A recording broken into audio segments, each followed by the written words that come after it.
Bonjour et bienvenue si vous nous rejoignez sur ce plateau. Ce matin, l'actualité, c'est évidemment la commémoration, l'hommage rendu aux victimes de l'attentat du 8 janvier. C'est aussi évidemment l'occasion de se rappeler de tous ces dessinateurs. Et puis, l'actualité, c'est la polémique avec la une de ce numéro spécial de Charlie Hebdo. Un an après, l'assassin court toujours. On en parle ce matin. On va parler de ce sujet. Peut-on rire de tout? Peut-on rire de la religion? Êtes-vous choqué? Vous pouvez réagir sur le compte Twitter de LCI pour nous dire si vous êtes choqué. Est-ce qu'il y a eu un changement depuis Charlie Hebdo, depuis un an? Est-ce que vous avez le sentiment que les choses ont changé? On va en parler donc ce matin avec Fiametta Wener. Bonjour, vous êtes politologue, réalisatrice, cofondatrice de la revue Pro-Choix et vous avez lancé en juin dernier le site Irkwan Info, qui se présente comme un observatoire de l'islam politique et des frères musulmans. Jamila Benhabib, bonjour, essayiste, militante féministe. Vous venez de publier après Charlie, plaidoyer pour une remobilisation laïque chez H&O Éditeur. Guillaume Goubert, bonjour, directeur de La Croix. Plantu, dessinateur de presse, vous n'êtes pas encore directeur, dessinateur de presse au Monde et à l'Express, et puis vous êtes également le président de Cartooning for Peace, Dessin pour la paix, association de dessinateurs de presse du monde entier, et puis vous venez de publier Souris et tais-toi.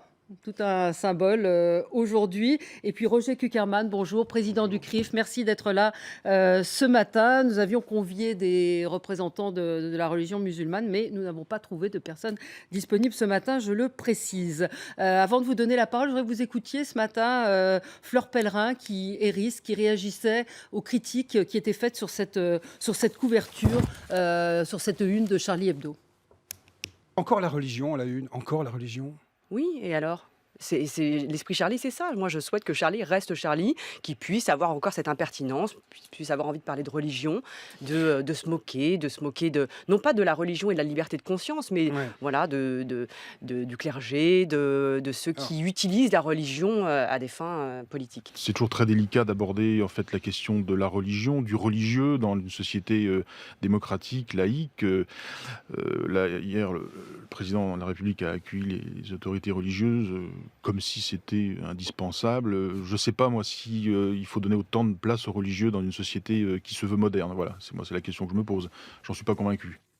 Alors, je vais vous demander peut-être chacun de réagir sur la une de Charlie. Plantu, peut-être vous, dessinateur. C'est du Charlie. Oui. C'est du Charlie. Ils font du Charlie. Et ils ont toujours fait du Charlie. C'est-à-dire que la grande différence depuis, je dirais, le choc des fatwas contre les dessinateurs danois, qui avait fait une page sur Mahomet dans le Jyllands-Posten, le journal de Copenhague.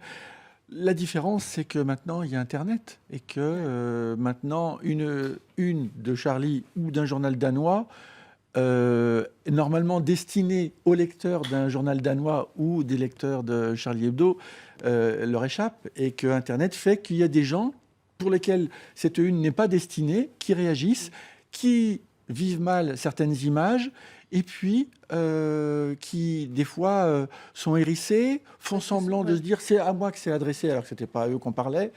Et c'est pour ça qu'il faut juste faire en sorte de calmer les choses. Pour ça que mais est-ce que c'est vraiment Internet? On va y revenir. Est-ce qu'il y a 15 ans, ça aurait été la même, ou 20 ans? Non. Il y aurait eu la même réaction, même s'il y avait eu Internet? Non. Internet a tout changé. Et c'est pour ça que je fais ce dessin où je rassemble les trois religions dans un seul, sur mon iPad, là, avec les trois, le petit imam, le petit rabbin et le petit évêque, dans le même lit. On va le remontrer parce qu'on a un problème technique. Jamila Benhabib, qu'est-ce que vous en avez pensé de cette une? En fait, c'est une critique des religions de façon générale, mais cette critique n'a de sens que si l'on émet l'hypothèse que la religion peut être aussi un pouvoir tyrannique. Et en effet, elle l'est en particulier dans une région du monde, dans le monde musulman, elle se caractérise par une violence absolument inouïe. Donc, à partir de là, toute critique me semble aller dans le sens de la liberté d'expression et de la démocratie. Donc c'est absolument essentiel. Alors, vous avez cité le monde musulman. On voit le dessin de Plantu, vous l'avez. On a cité on le voit pas bien. On va le. Et donc on y voit les trois. Faut toujours rassembler les trois. Et quand on rassemble les trois religions dans un même lit, même si les draps sont roses, en fait, ça fonctionne très bien et tout le monde s'embrasse sur la bouche à la fin. Oui. Fiametta, Ouais. Léa. Alors oui, effectivement, il y a peut-être plusieurs manières de vivre tout ça et plusieurs manières de vivre la violence d'il y a un an. Il y a un an, une rédaction a été décimée. Décimé, ouais. Une rédaction a été décimée parce que des gens, au nom d'une religion, ont décidé de se venger. La question aujourd'hui, c'était de savoir s'ils allaient vivre. La question, mais le 7 janvier, et Rhys le rappelle dans son édito, quand il entend les balles, il ferme les yeux, il tourne la tête parce qu'il dit « Charlie est mort Ouais. ». Pour Rhys, le 7, Charlie est mort. Parce qu'il y a eu des millions de gens dans la rue, parce que c'est une équipe de survivants formidables. Ils se sont battus, ils ont résisté, ils ont combattu leurs propres démons, et on imagine combien ils devaient être nombreux. Et ils ont fait un numéro, et puis ils en ont fait 2, puis ils en ont fait 50. Ouais. Et cette une, d'une certaine manière, moi je l'ai vécu comme un nouveau Charlie. C'est-à-dire qu'il y a eu le Charlie de Choron, Ouais. il y a eu le Charlie de Val, il y a eu le Charlie de Charbes, il y a eu le Charlie des survivants pendant un an, qui a été un Charlie où ils ont survécu. Et là, on a un acte de naissance. On dit aux États-Unis, à propos de la droite religieuse, les born again. Et en Oui. regardant la couve et en regardant l'édito, je me suis dit, le nouveau patron, c'est Rhys. Ça fait un an que c'est le patron. Ouais. Mais là, il est redevenu quelque chose. Il a mis sa patte. Il a fait en sorte que tout le monde lui en veut. Ben donc c'est Charlie. Charlie est revenu Ouais. avec un truc anti-religieux. Alors après, il y a une complexité dans le dessin. Ouais, une complexité dans le Il dessin. ne faut pas oublier ce effectivement. que Luz et Charbes disaient à propos d'une grande partie des gens. Il y a des analphabètes du dessin et en fait, on n'y peut rien. On peut essayer de les éduquer. Il faut aller dans les écoles, bravo, il faut y aller. Il faut que les profs de dessin apprennent à lire des dessins. Il faut que des dessinateurs apprennent à dessiner. Mais ce qui compte... C'est une très et- jolie formule. Analphabète du dessin, je Ouais. vais vous la repiquer. Non, c'est pas moi. Hein. Je me Ouais, souviens plus c'est si c'est Charbes, Charbes ou ouais. Luz. Je j'aime bien, l'ai entendu j'aime chez bien les cette deux. expression. Ouais. Mais c'est Ouais. très important. Et ce que dit Rhys dans ce dessin, c'est que le dieu des fanatiques, il court toujours. Alors s'il y a des gens qui pensent que c'est leur dieu, c'est vraiment un problème.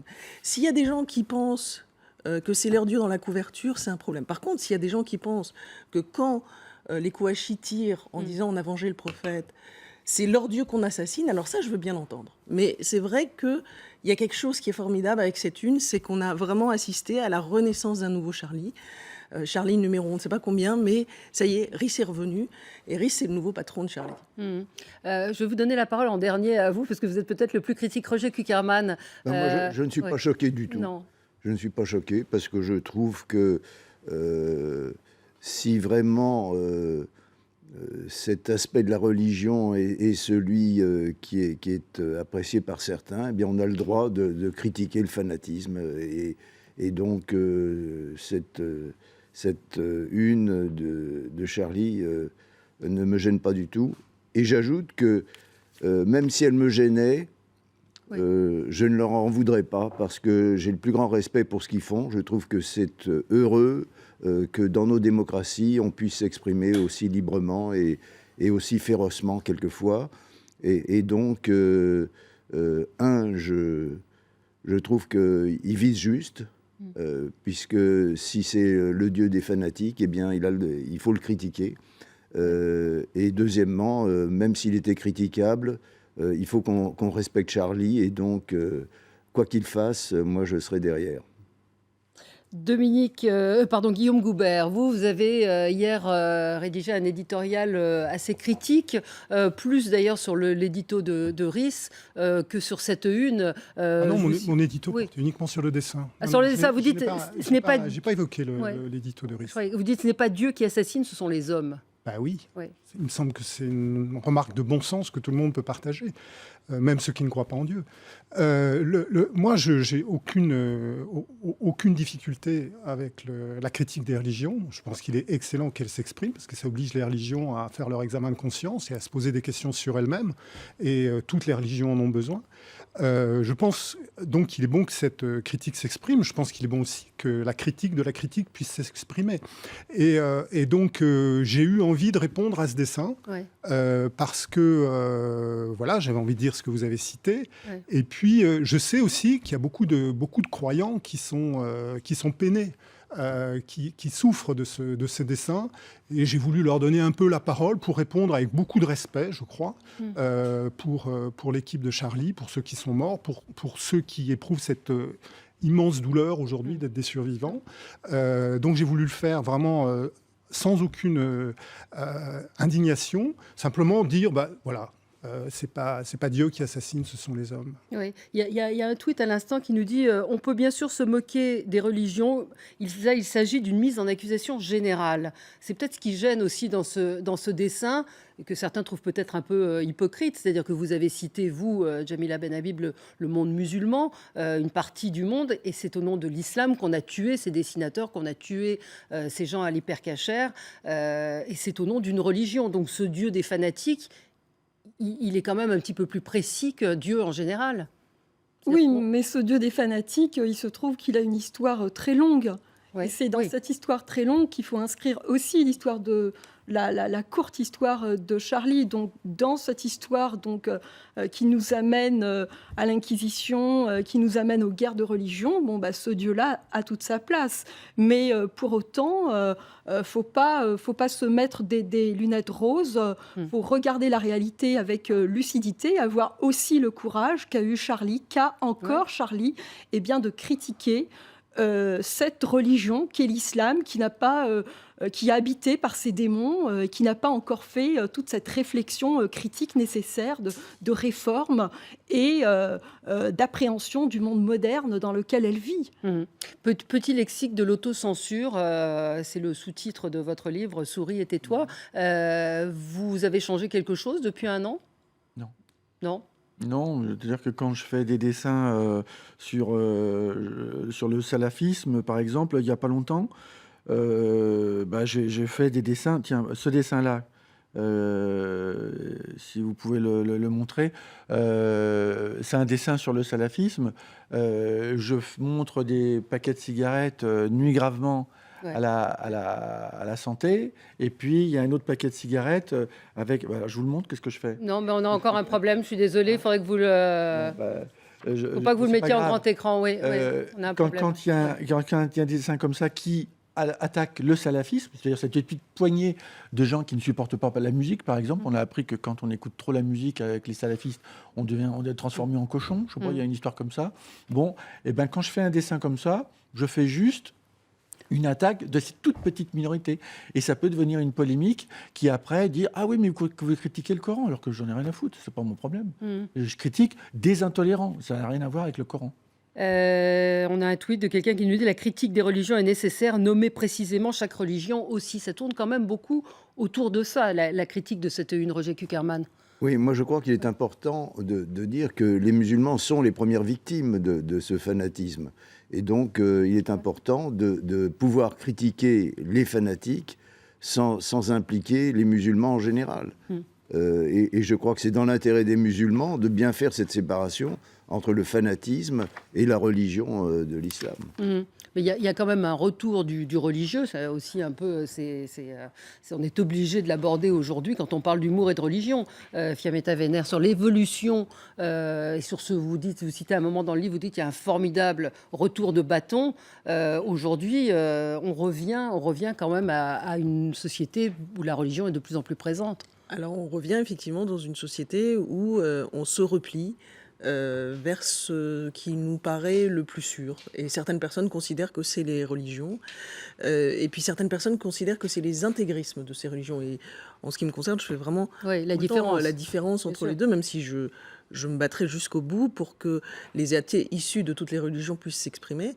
Les intégrismes aujourd'hui sont très importants. Il y a quelque chose qu'il faut quand même citer et quand même dire. Hier, il y avait plusieurs papiers dans la Croix, il y avait plusieurs informations, et l'une d'elles m'a fait un plaisir fou. J'avoue, je suis désolée, c'est pas votre édito que j'ai lu. J'ai vu, et c'est ça qui est bien, c'est qu'on n'a pas envie de lire quelque chose, on ne le lit pas, on le lit plus tard. Quand on n'a pas envie de voir une couve, on la lit plus tard, on la regarde pas. Il y avait une autre information, et elle était essentielle. le gouvernement français, enfin la chancellerie, a rappelé que c'était fini le blasphème en Alsace-Moselle. Ouais, ouais. Et cette information, elle a presque un an. Dans l'actualité, le 6 janvier dernier, les religieux juifs, chrétiens, musulmans, protestants et catholiques ont dit en Alsace-Moselle il faudrait que ça cesse. Mais c'était le 6, on a un peu oublié. Alors des fois, Et le décret a été publié hier. Elles disent des choses positives. Mais des fois, par exemple, le pape dit des choses comme si quelqu'un insulte votre religion, la citation n'est pas bonne, Oui. si quelqu'un insulte votre religion ou votre mère, il faut lui donner un coup de poing dans la gueule. Donc ça, c'est pas un intégriste. François n'est pas un intégriste. Enfin, des fois, il l'est. Mais là, il l'était pas et pourtant, il a dit ça. Ouais. Donc oui, il y a de la critique de la religion, oui, il y a de la critique de l'intégrisme et du fanatisme. Ce que dit Riz dans cette couverture, c'est le dieu des fanatiques court toujours. Et ça, oui, ça on a vu qu'il courait toujours. Ça fait un an qu'il fait des victimes. Il en fait au Nigeria, il en fait partout, au Pakistan, il en fait partout. Et au nom de tous, l'armée de Dieu, c'est une armée chrétienne, pas musulmane. Allez, on s'interrompt, c'est l'heure du rappel des titres. On voit votre dessin plantu, on a des petits soucis techniques aujourd'hui. Nuit gravement à la santé, effectivement. Salafisme, c'est la même chose. Voilà. Et c'est fini, c'est le rappel des titres, mais on y revient après. À tout de suite. Ouais. Ce plateau, nous parlons de la religion. Religion et humour font-ils bon ménage? L'autocensure gagne du terrain, dites-vous dans votre livre, Jamila Benhabib. Donc il y a quand même des choses qui changent, qui ont changé. C'est-à-dire qu'on a du mal à dire. Il y a une difficulté aujourd'hui de dire les choses. Ah bah oui, absolument. Et en fait, j'ai envie d'ajouter que la liberté d'expression, elle se mesure autant par rapport à ce qu'on dit que par rapport à ce qu'on ne dit pas, que par toutes ces omissions qu'on fait. Parce que toutes ces omissions qu'on fait sont aussi des choix éditoriaux, sont aussi des choix politiques.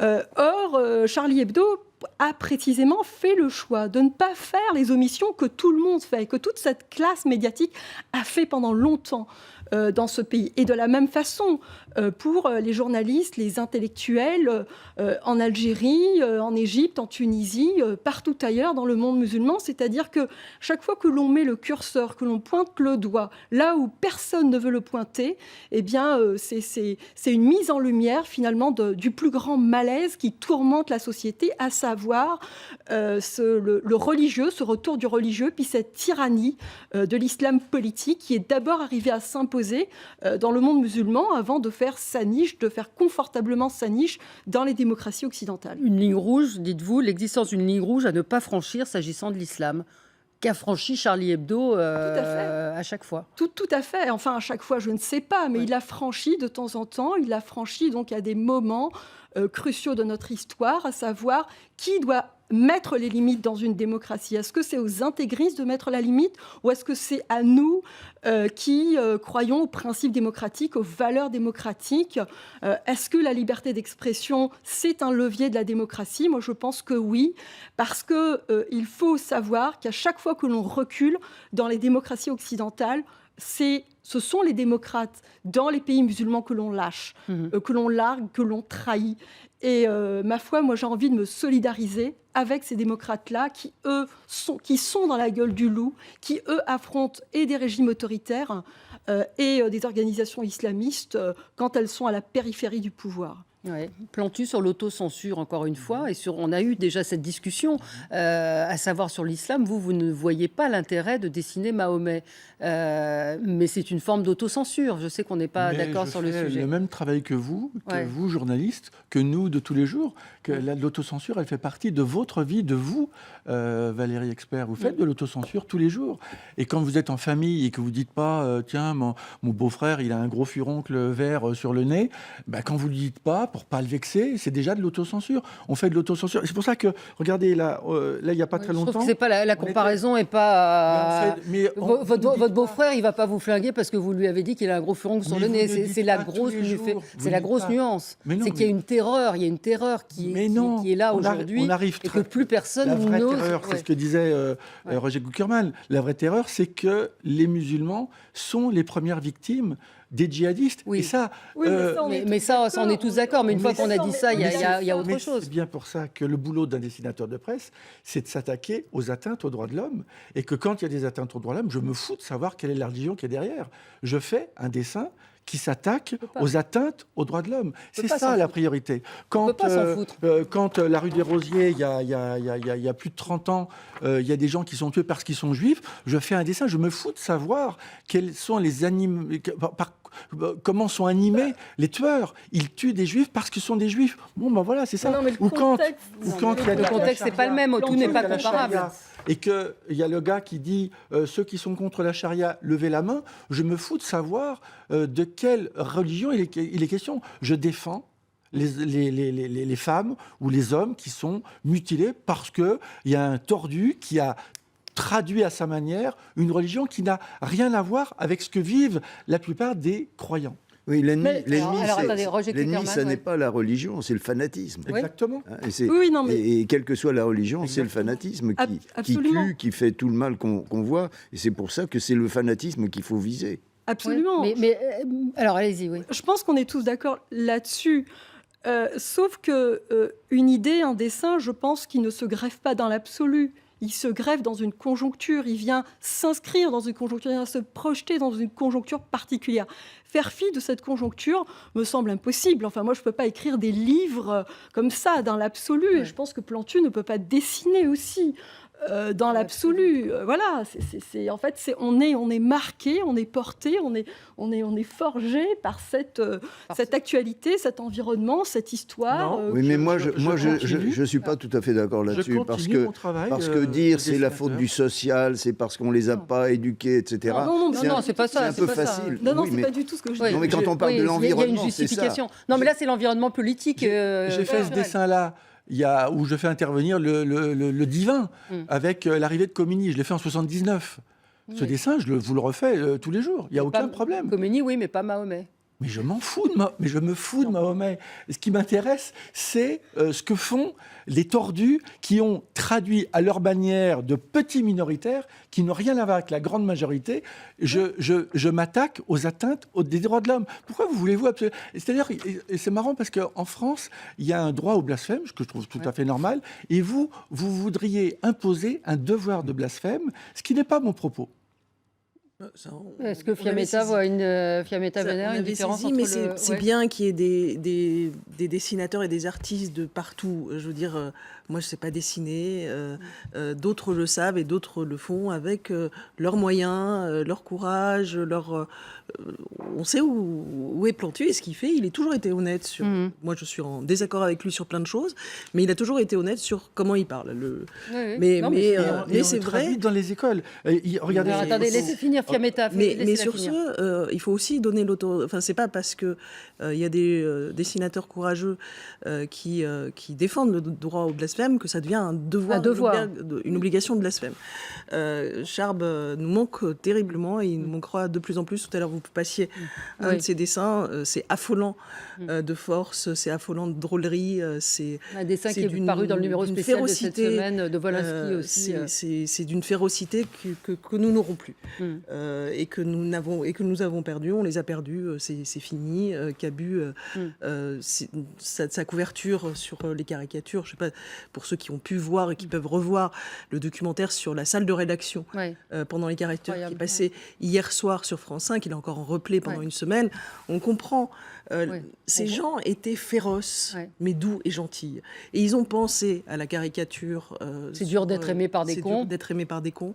C'était merveilleux et formidable. Moi, quand je suis revenue à Charlie en 2004, notre feuille de route, elle était simple. On attaque tous les intégristes.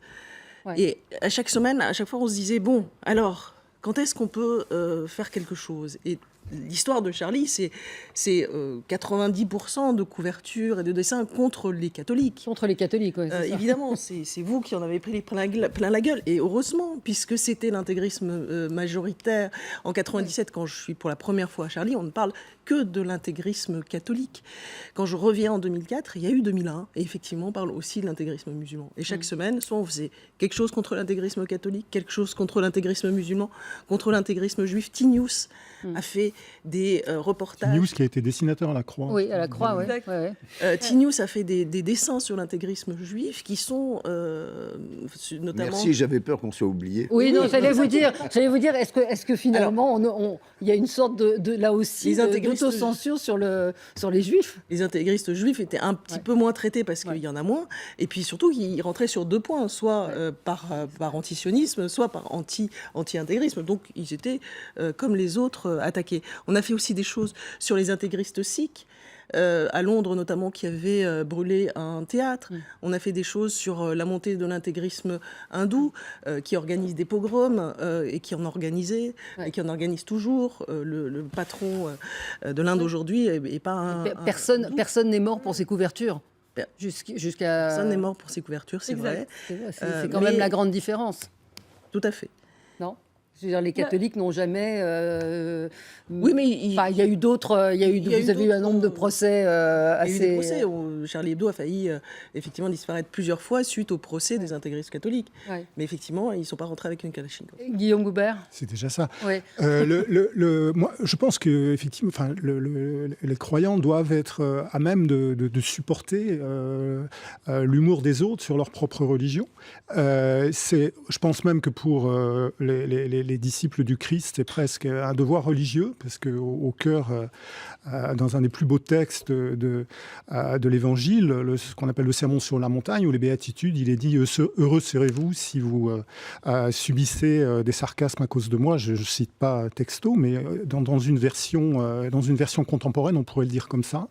Donc, je pense qu'il faut que les croyants acceptent l'humour sur leur propre religion. Je tiens à dire au passage que l'humour est quand même présent dans les religions. En tout cas, je peux vous dire que chez les chrétiens, l'humour est présent. Je vais peut-être vous surprendre, mais Benoît XVI est un homme qui a de l'humour, par exemple.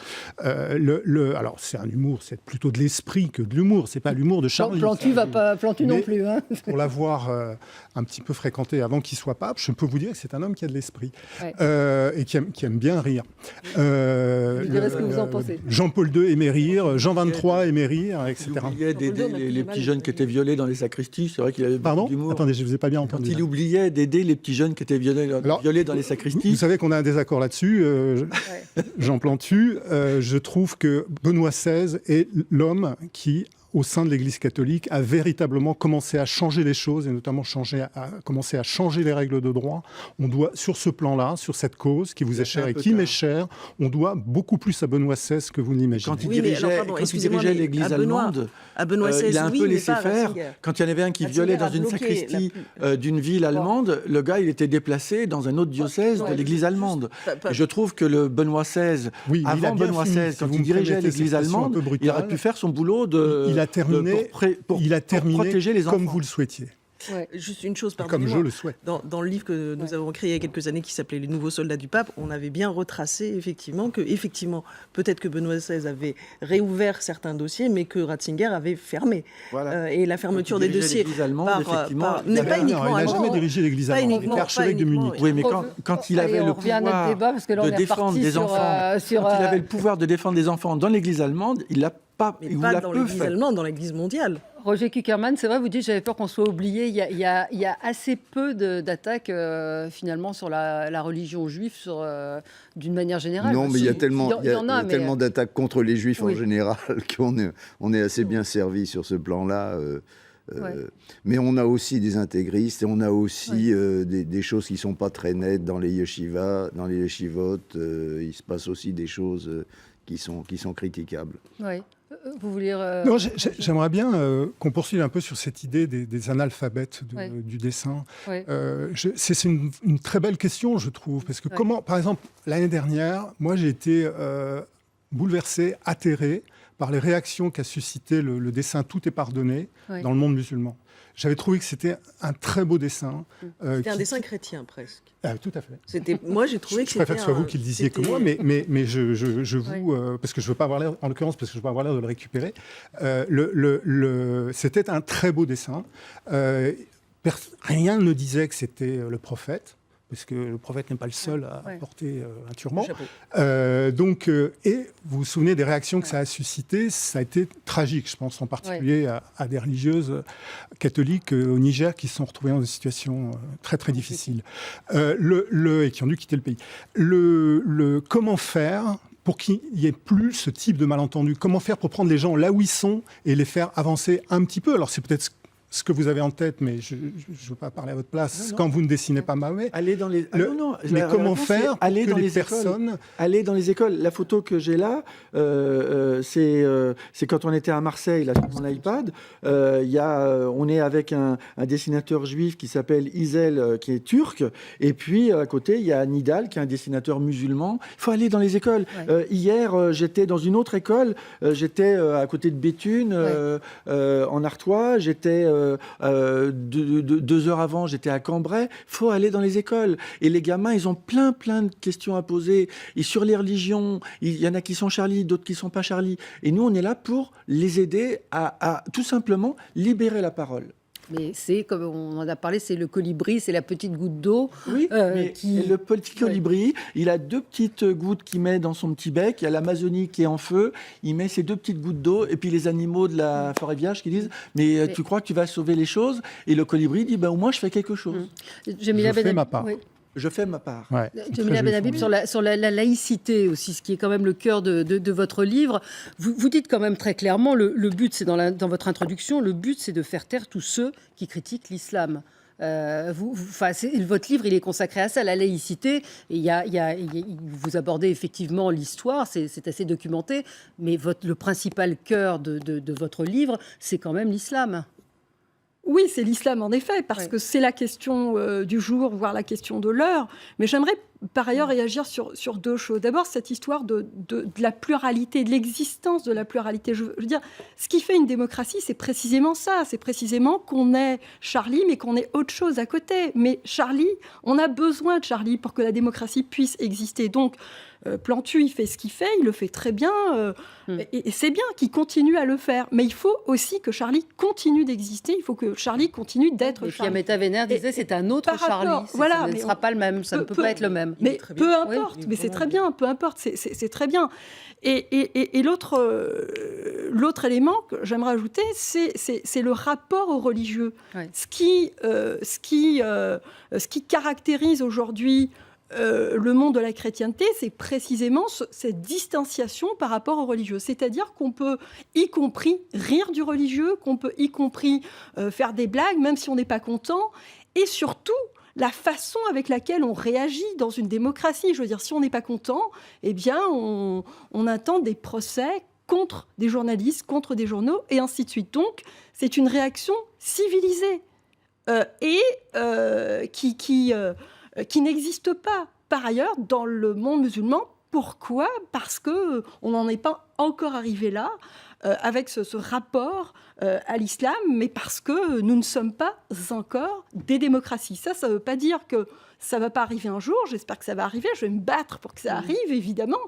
Et par rapport à la laïcité, me semble-t-il, la laïcité donc, que l'on vit en France, c'est parce que la laïcité a reculé, c'est parce qu'on a fait des compromissions dans ce pays depuis très très longtemps par rapport à des postures extrémistes qu'on en est arrivé au 7 janvier dernier. Oui, Roger Kuckerman. Moi, je voudrais dire que j'ai l'histoire d'aller dans les écoles, ça me paraît très bien, mais ça ne peut pas répondre au problème. Un autre petit niveau de dessinateur, c'est déjà un bon départ. Parce que finalement, les djihadistes français, Mohamed Merah, Libèche, etc., ont été à l'école de la République. Oui. Ils sont nés en France, ils ont été dans nos écoles. Ouais. C'est un échec terrible de l'école. Et s'ils ont été convertis au fanatisme, c'est, je pense, essentiellement par Internet.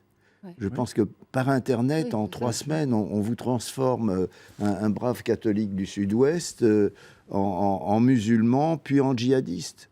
Et Mais c'est il y a- ça qui est terrible. Et donc, c'est au niveau d'Internet qu'il faudrait faire des efforts.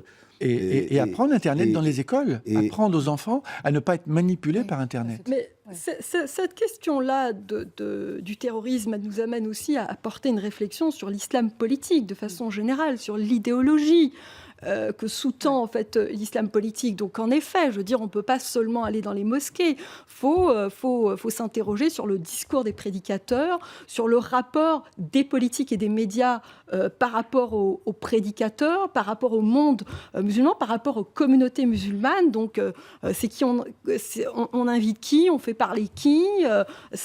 Tout ceci donc s'inscrit dans un très large débat sur l'islam politique. L'islam politique ne s'arrête pas seulement au terrorisme. Faut-il encore donc pousser la réflexion vers l'idéologie? Et c'est ça ce qu'il faut faire. Il faut s'attaquer à la source, à la racine. Et ce n'est qu'à ce prix-là que le débat peut avancer. Oui. Abdellah Zekri, vous êtes en ligne avec nous, président de l'Observatoire contre l'islamophobie. Oui. Vous, cette une de Charlie, vous l'avez vivement critiquée. Donc pour vous, on ne peut pas rire de tout et on ne peut pas rire de la religion. Vous êtes en train de... Bonjour d'abord, vous êtes en train de faire une fixation sur les musulmans qui critiquent la une de Charlie. Vous avez qu'à lire ce qu'a écrit Juppé, ce qu'a écrit certains prêtres, religieux. Monsieur, on a en plateau le directeur de la Croix qui a critiqué ce dessin également. Donc voilà. Attendez, vous me posez une question, je vous réponds. Bon, moi, ce que j'ai dit, j'avais franchement, en toute honnêteté, espéré que le journal... satirique pour sa première, l'anniversaire de ce drame, de ce tuerie, aurait fait un article sur la fraternité, sur l'esprit du 11 janvier, que nous étions dans la rue, juifs, musulmans, catholiques, la main dans la main, pour dénoncer justement ces assassinats et ces crimes. Malheureusement, il ne change pas, c'est son problème, il est libre d'écrire ou de faire des photos, et nous sommes également libres, nous avons également la liberté d'expression, de dire qu'on n'est pas d'accord. Ça ne veut pas dire qu'on n'est pas d'accord, qu'il faut naturellement insulter ou crier, parce que j'ai entendu une dame là dire s'ils ne sont pas contents de la justice, on a déjà été en justice. Mais voilà, il faut donc arrêter, on n'est pas d'accord, surtout quand ils parlent des fanatiques abrutis par le Coran, les assassins, le Coran n'abrutit pas, parce que si réellement c'était des gens qui connaissaient le Coran, ils n'auraient pas tué, parce que le Coran n'aura pas demandé de tuer, et je suis d'accord pour une fois avec M. Kuckerman, qui dit qu'il faudrait plutôt... comment dirais-je, contrôler les réseaux sociaux. C'est là où il y a eu la radicalisation et c'est là où il y a des appels au meurtre. C'est là où on est en train de former des jeunes, malheureusement. Voilà le problème. Maintenant, après, Charlie, il est vrai que, c'est leurs habitudes, les caricatures, ils en fait. Mais je pensais, franchement, lire autre chose. J'ai entendu également parler de laïcité, qu'elle recule. Elle ne recule pas, la laïcité. Nous sommes pour la laïcité. Nous défendons la laïcité. Elle recule par les discours d'hommes politiques qui mettent la laïcité à toutes les sauces. Et la laïcité, je m'excuse, c'est pas la négation des religions également. Très bien, merci beaucoup. Merci d'être intervenu, Fiametta Wener. Moi, ce que je trouve formidable avec cette intervention, c'est qu'on comprend en fait que finalement, Abdallah Zekri, ce qu'il aurait voulu faire, c'est la couve de Charlie. Et qu'à un moment donné, et c'est une bonne nouvelle, c'est une bonne nouvelle parce que si tous les religieux décident de faire une couverture, il y en aura des mauvaises, il y en aura des bonnes, mais ce sera quelque chose. C'est un peu comme Plantu qui va dans les écoles pour apprendre à comprendre les dessins. C'est bien que tout le monde s'essaye à dessiner. Certaines couvertures seront reprises dans Charlie, et puis certaines ne le seront pas. Je crois en Valérie Expert, vous croyez? Vous avez une nouvelle religion? La prochaine fois sur les religions, il y a une nouvelle religion qui vient d'arriver. Voilà, pas d'autocensure. LCI qui sera ouverte à tous, puisque apparemment vous absolument, vers la fin du mois de janvier. Voilà, et donc il y a une nouvelle religion avec ma petite souris.